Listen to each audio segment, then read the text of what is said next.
요 며칠 새 우리 정치 긴 연휴로 쌓아놨던 거 한꺼번에 풀어내는 그런 모양새입니다.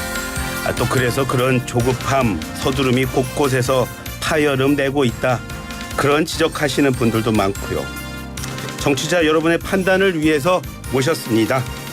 이슈앤피플 2부 오랜 기간 보수 정치하시면서 정당 대표도 하신 우리 유승민 전 의원입니다. 반갑습니다. 반갑습니다. 예. 저번에는 원래 뭐 연휴 잘 보내셨는지 또 요즘 어떻게 지내시는지 그렇게 시작하는 게 보통의 예인데요. 아닙니다. 청취자 여러분들이 지금 궁금한 것들이 너무나 많기 때문에 그냥 질문 드리겠습니다. 이해하시죠? 무슨 질문인지 하십시오. 그래서 질문 드리겠습니다. 쌓아놓은 것들이 많아서요. 먼저 현안부터 뭐 말씀드리면 어제 그리고 오늘까지 또 청문회 한다고 하고 오늘 얘기 들어보니까 이 시간까지는 뭐 정회에서 파회한다고 하더라고요. 윤천 장관 후보는 블랙리스트 그리고 김행 후보는 주식 파킹 의혹 그런 큰 이슈가 있었습니다. 기존의 언론에서 나온 얘기 말고요. 이번에 청문회 보시니까 따끔한 지적들 좀 보셨습니까?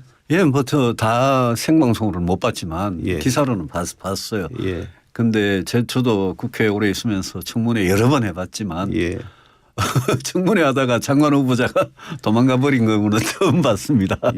그 여가부 장관 후보자가 청문회 하다가 그 정회하고 뭐 어디 집에 가버리고 안 오고 이런 경우는 제가 처음 보는 경우라서 청문회는 정상적으로 마쳐야 되겠다 싶은 생각이 들고 또 이번에 3명 아닙니까? 국방부까지. 윤 대통령께서 너무 막 이렇게 잘 싸우는 사람들 장관 후보로 이렇게 내정을 하셔가지고 앞으로 정치가 참 굉장히 큰일입니다. 국방부 같은 경우에는 정치적 중립이 굉장히 중요한데 너무 정치적 편향이 심한 것 같고 또 여가부하고 문체부는 지금 여러 가지 의혹들 특히 여가부 장관 후보자 그 의혹들은 이게 불법인지 여부도 앞으로 문제가 될 수 있겠더라고요. 배임이나 뭐 공직자 윤리법이나 이런 부분들은. 그래서 그런 부분들 앞으로 어떻게 참 돼 나갈지 장관이 되더라도 걱정입니다. 임명이 하겠죠 뭐 대통령께서. 다른 것보다도 그럼 청문 분위기 말씀하셨는데 그거 보시면서 사실은 의원 하실 때 질의를 잘 하셔가지고 기자들이 주는 상 많이 받으신 분입니다. 자, 그때와 지금 청문 환경이 많이 달라진 겁니까? 아니면 뭐 돌아보면 그때도 좀 그랬습니까? 어떻습니까? 아니요. 옛날에도 많이 싸웠죠. 뭐 국민들께서 오죽하면 국회 가서 싸우냐 이거 제일 싫어하시잖아요.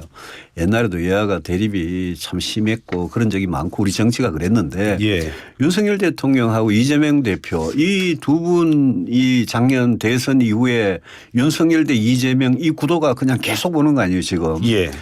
이 구도에서 뭐 서로 대화도 안 하고 국회에서 여야 간의 대화도 없고 대통령과 야당 대표 간의 대화 소통 이런 게 뭐 전혀 없이 정치가 완전히 실종된 상태는 양쪽 다 책임이 있는 거죠. 그리고 더 큰 책임은 저는 대통령이 있다고 봅니다. 대통령이 이걸 풀어나가야 되는 그런 입장 아니겠습니까? 그래서 저 보면서 제가 이를 보면 지금 국민의힘 민주당 둘 다 완전히 독재 정당이 돼가는 것 같고 국민의힘은 뭐 윤석열 사당화가 이미 끝나버렸고 민주당도 이번에 영장 기각되면서 이재명 1인 사당화 이게 더 심해지기 때문에 저는 사실 이재명 대표가 뭐 구속이 되든 안 되든 이재명 대표가 대표직을 사퇴하고 민주당에서 변화가 일어나면 그게 거꾸로 윤석열 대통령이나 국민의힘 쪽에도 영향을 미쳐서 정부 여당도 뭔가 변화가 일어나고 그러면 우리 정치가 좀 바뀌지 않겠냐 이런 기대를 혼자 하고 있었는데 오히려 뭐 이제까지 1년 반 동안 대통령 취임 이후에 1년 반 동안 적대적 공생 극한 투쟁 이런 게 총선 때까지는 그냥 그대로 그냥 가버릴 것 같아서 총선이 어떻게 보면 작년에 윤석열 대 이재명 대통령 선거했던 때 우리 국민들께서 야 누구 찍어야 되나 찍을 사람 없는데 이런 그때 비호감 선거라는 말도 그러니까 했었죠. 이 총선이 대선의 완전히 연장전 비슷하게 돼버리는 것 같아서 야 이런 식으로 가서 우리 정치가 무슨 문제를 국민들 제일 중요하게 생각하는 그런 문제들을 뭘 해결할 수 있을까 걱정입니다.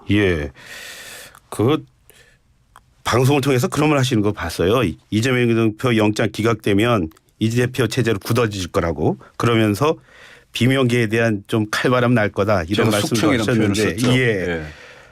그런데 표면적으로 보이는 모습은요 그대로 가고 있어서 사실은 저는 깜짝 놀라고 있습니다. 자 그러면은 앞으로 민주당은 어떻게 될까요? 아니 제가 2016년에 박근혜 대통령 그때 진박 간별사라는 사람들이 나와가지고 간별을 한다 그랬잖아요.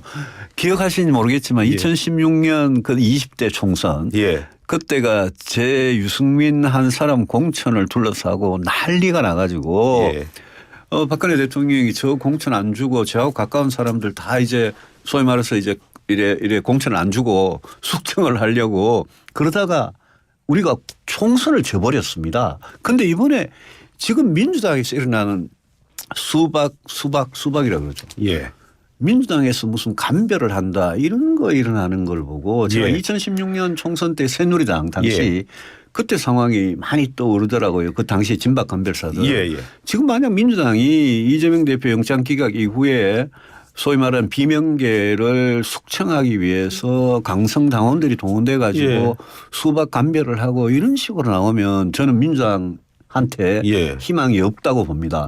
거꾸로 정치는 상대적인 거니까 윤석열 대통령이랑 국민의힘은 민주당이 더 이재명 1인의 사당화가 되고 비명계 다 숙청되고 이렇게 되면 아마 국민들이 민주당에 대해서도 환멸을 느낄 거니까 대통령이나 뭐 국민의힘 입장에서는 상대적으로는 편한 그런 입장이 될지도 모르죠. 지금 언뜻 말씀하셨는데 지금 가결위원을 지금 색출하는 작업들을 하는데 그게 말이 됩니까?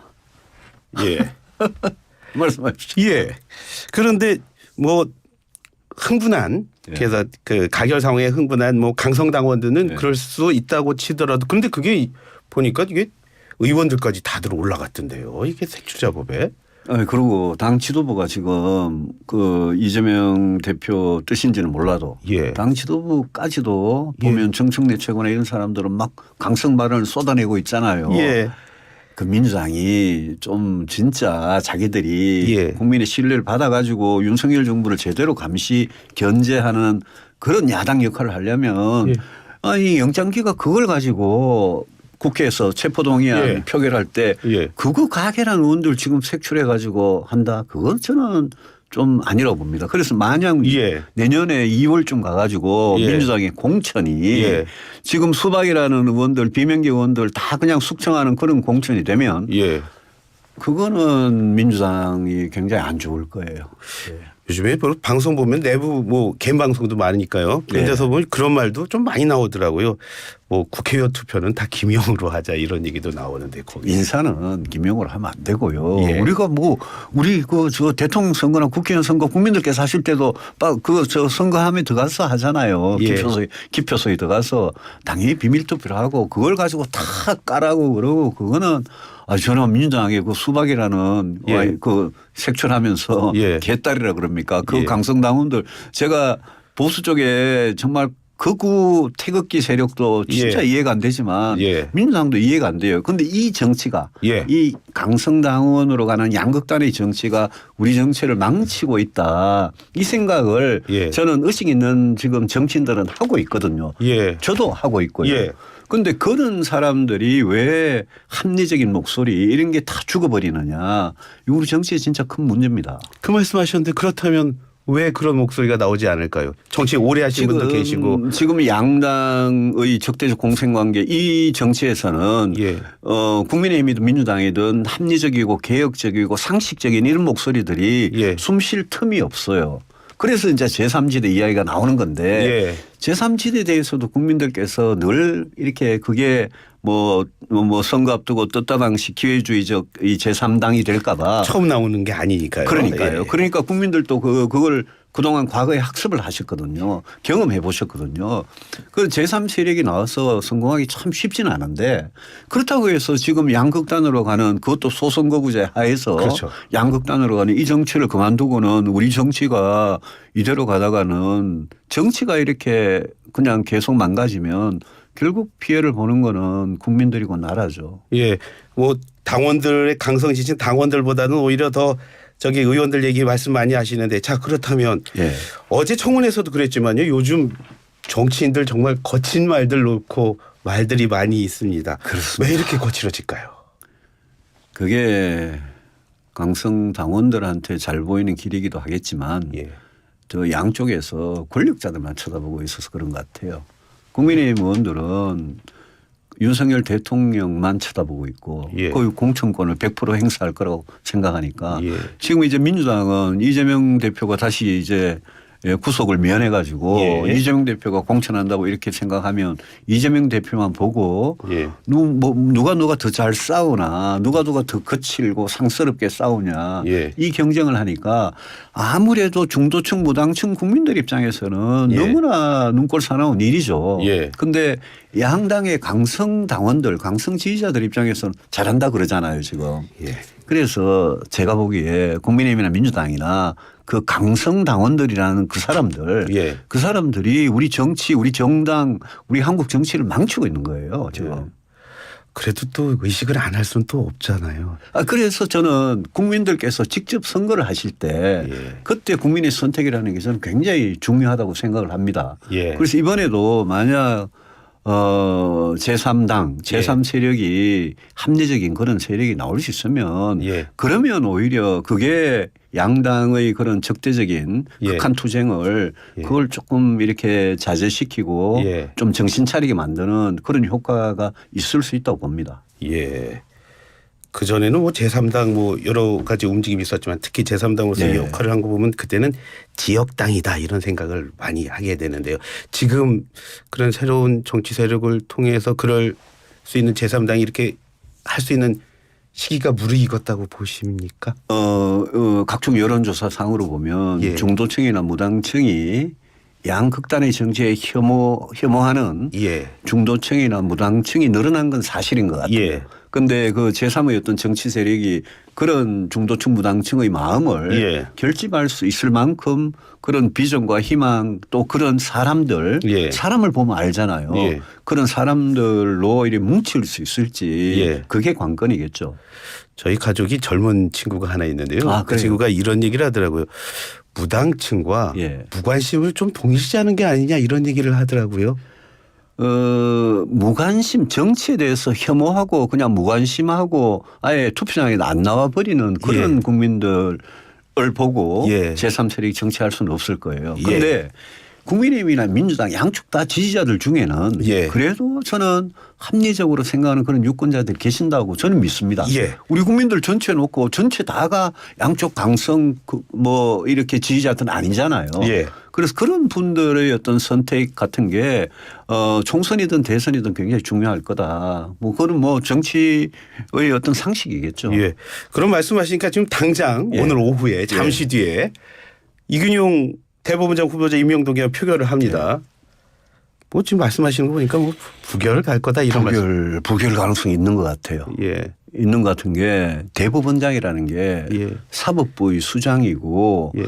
판사들 중에서도 정말 가장 존경받을 수 있는 사람이 돼야 예. 되고 그리고 그 사법부 수장은 사법부의 어떤 정치적인 중립 예. 특히 권력으로부터의 중립 이거를 보장할 수 있는 사람이 돼야 되는데 예. 제가 보기에 지금 윤석열 대통령께서 지명한 지금 대법원장 후보자나 예. 문재인 대통령 때 김명수 대법원장 예. 저는 이런 분들은 그 사법부 중립을 지킬 의지가 없는 사람들 같아요. 제가 보기에는. 예.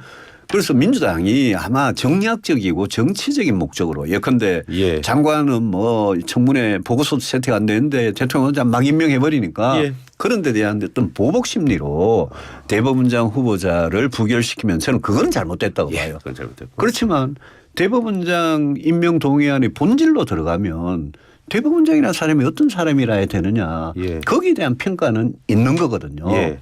그런 점에서 보면 이번에 후보자가 저는 정말 존경할 만한 훌륭한 사법부 중립 독립을 예. 확실하게 지켜낼 수 있는 후보자냐. 예. 제 자신이 의문이 있습니다. 예. 그런 상황에서 정치적인 상황은 굉장히 안 좋기 때문에 예. 저는 오늘 부결 가능 곧 이제 표결 예. 들어갈 건데 부결 가능성 있다고 봅니다. 지금 의원님 말씀대로라면 결국은 예. 자질을 보고 투표를 하고 표결에 나서는 건 역시 국회의원의 개인의 몫이 아닙니까? 기본 의무죠. 예. 각각의 헌법 기관이니까. 예. 그런데 지금 분위기는 그렇습니까? 분위기는 그렇지 않죠.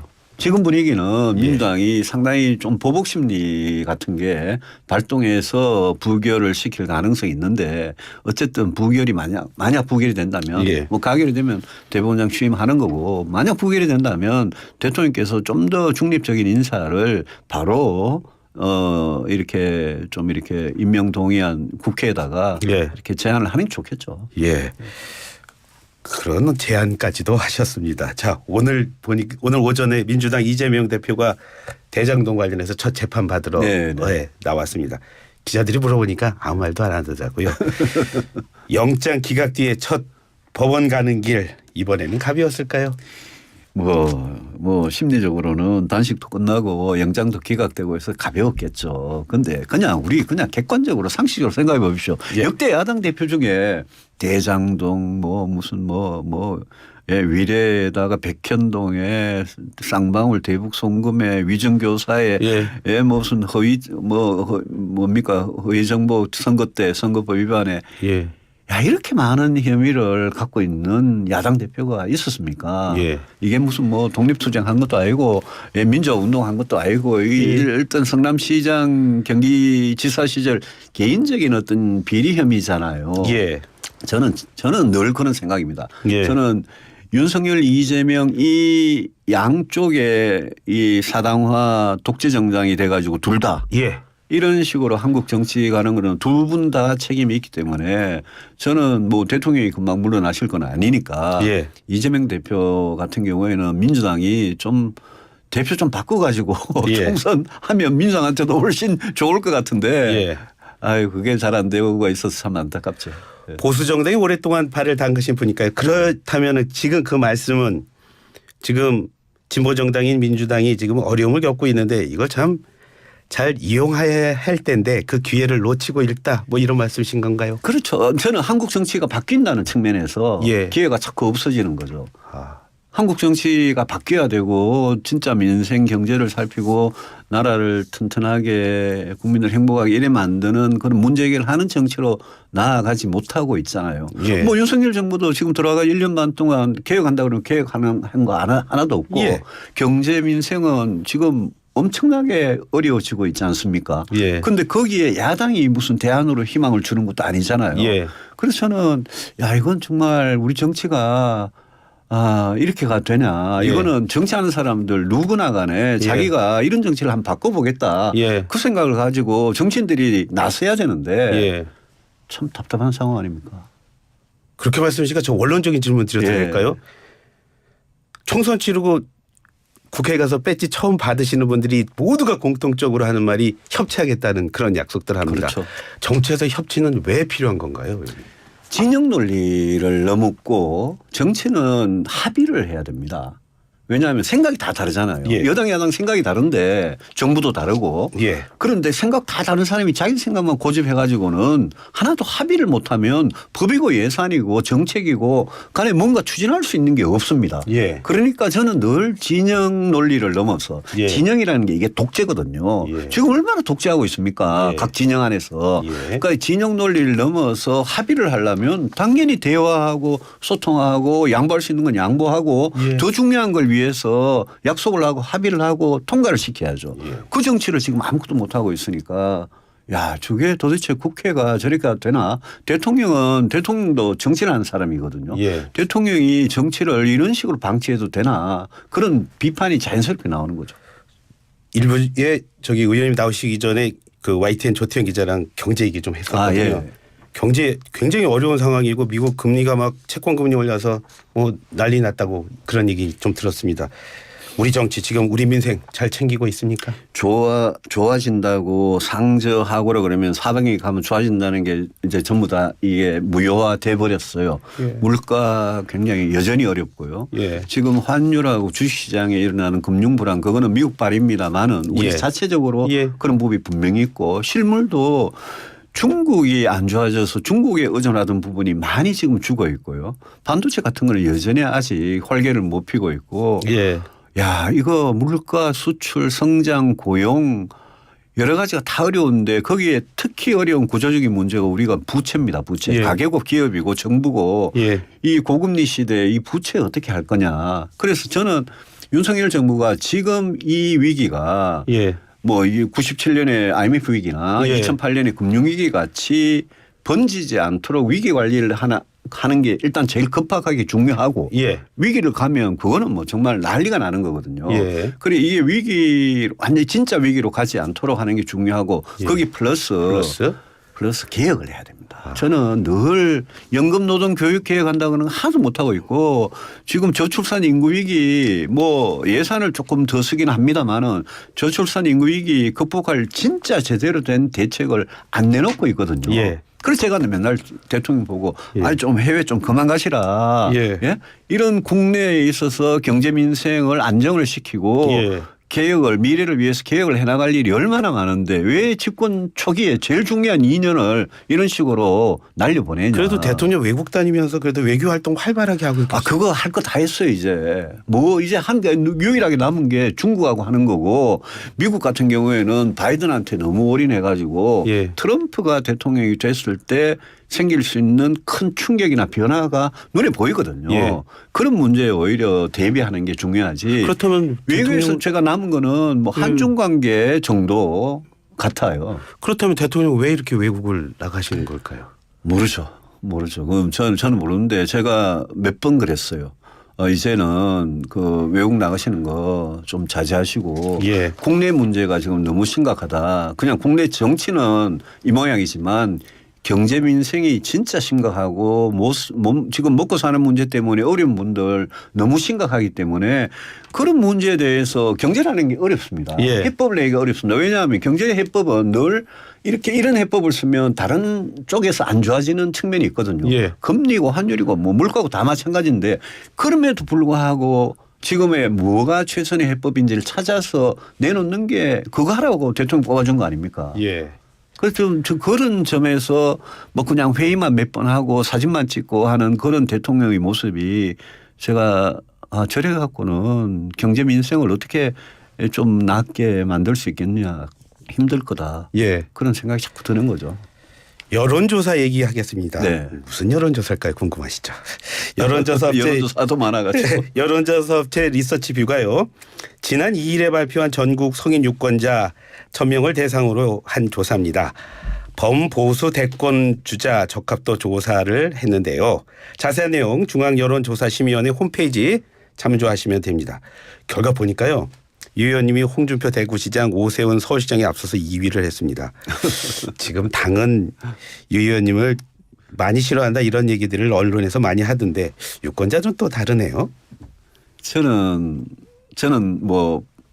24년 전에 보수 정당의 재발로 그 보수 야당의 예. 재발로 들어와 가지고 정치를 시작했고 저는 보수 정당이 변해야 된다, 개혁해야 된다라는 그런 걸 평생을 가지고 예. 살아온 사람인데 지금도 마찬가지입니다. 지금도 저는 국민의힘을 개혁할 수 있다면 내 안에서 개혁을 해보고 싶습니다. 다만 국민의힘이란 정당이 윤석열 대통령이라는 아주 그립이 센 그런 그 대통령 한 사람의 전부 다 하수인이 되고 홍위병이 돼 가지고 이 독재 정당 밑에서 뭐 찍소리도 못하고 있는 그런 정당이 돼서 참 답답한데 우리 정치 바꾸는 게 저는 제 소명이라고 생각하고 그 말씀하신 여론조사에서 저를 지지해 주신 국민들한테 제가 그분들 기대에 부응하는 거는 우리 정치 변화시키는 거라고 늘 생각하죠.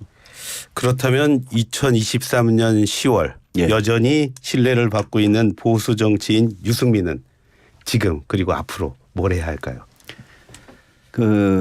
저는 제가 요즘 고민하는 게 국민의힘이라는 이 정당 안에 남아서 제가 변화와 혁신을 제가 하는데 제가 힘이 될 수 있겠느냐. 만약 그게 아니라면 다른 새로운 길을 찾아야 되느냐. 저는 그 선택의 기로에 서 있습니다. 그래서 그런 점에서 뭐 모든 가능성을 열어놓고 생각하고 있고 총선이라는 게 굉장히 정치를 변화시킬 수 있는 계기가 될 수 있는 거거든요. 예. 그래서 내년 총선에 제가 어떤 선택을 해서 어떤 역할을 해야 우리 정치가 바뀌는 조금이라도 도움이 되겠느냐. 그게 저 고민입니다. 모든 가능성이라면은 뭐 당을 만들거나 모든 가능성을 열어놓고 고민하고 있습니다. 저는 예. 뭐 이 당에 대한 애정 예. 이거는 뭐 누구보다도 저는 강하다고 생각하지만 박근혜 대통령, 이명박 대통령 또 지금 윤석열 정부 그때마다 제가 외쳤던 변화와 혁신의 목소리가 늘 파묻혔고 늘 소수였고 예. 그래서 뭐 외로움과 어려움도 많았죠. 예. 그런데 그런 어려움에도 불구하고 저는 계속 우리 정치인은 그냥 뭐 정치 국회의원이라는 게 이게 무슨 뭐 돈벌이하는 직업이 아니잖아요. 예. 예. 국민들이 기대하는 게 있잖아요. 예. 그 길을 정치하는 사람은 가야 된다고 생각하고 저도 그런 점에서 아주 진지하게 생각하고 있습니다. 앞서 제3지대 새로운 정당 얘기한 분들과도 같이 할 수 있다는 그런 얘기로 들어도 될까요? 지금 그 세력이 얼마나 이렇게 있는지는 저도 잘 모르겠습니다. 예. 저도 뭐 저는 지금 접촉을 안 하고 혼자 고민 중인데 예. 그 뭐라 그럴까요? 국민들한테 뭔가 이렇게 새로운 정치의 어떤 새로운 이 선택지나 예. 희망, 새로운 희망을 드릴 수 있는 이런 게 우리 정치에 좀 나타나야 되지 않겠습니까? 예. 끝으로 간단히 묻겠습니다. 예. 자, 정치 잘하면 우리 경제 잘 되고 우리 국민 잘 살 수 있다는 확신이 있으세요? 그렇습니다. 지금 우리가 부러워한 나라들 예. 미국이나 유럽에 우리 부러워한 나라들은 그거는 왜 그렇게 그 사람들이 잘 살게 되고 나라가 강하고 국민들이 행복하냐. 그건 전부 저는 정치와 제도의 탓이라고 생각합니다. 예. 그거는 우리가 지금 앞으로 문제가 산더미 같이 있는데 우리나라에 예. 이 정치가 이 모양으로 가면 우리나라 절대 잘 될 수 없습니다. 예. 오늘 말씀 정말 잘 들었습니다. 고맙습니다. 그래요. 감사합니다. 예. 지금까지 유승민 전 의원과 함께했습니다.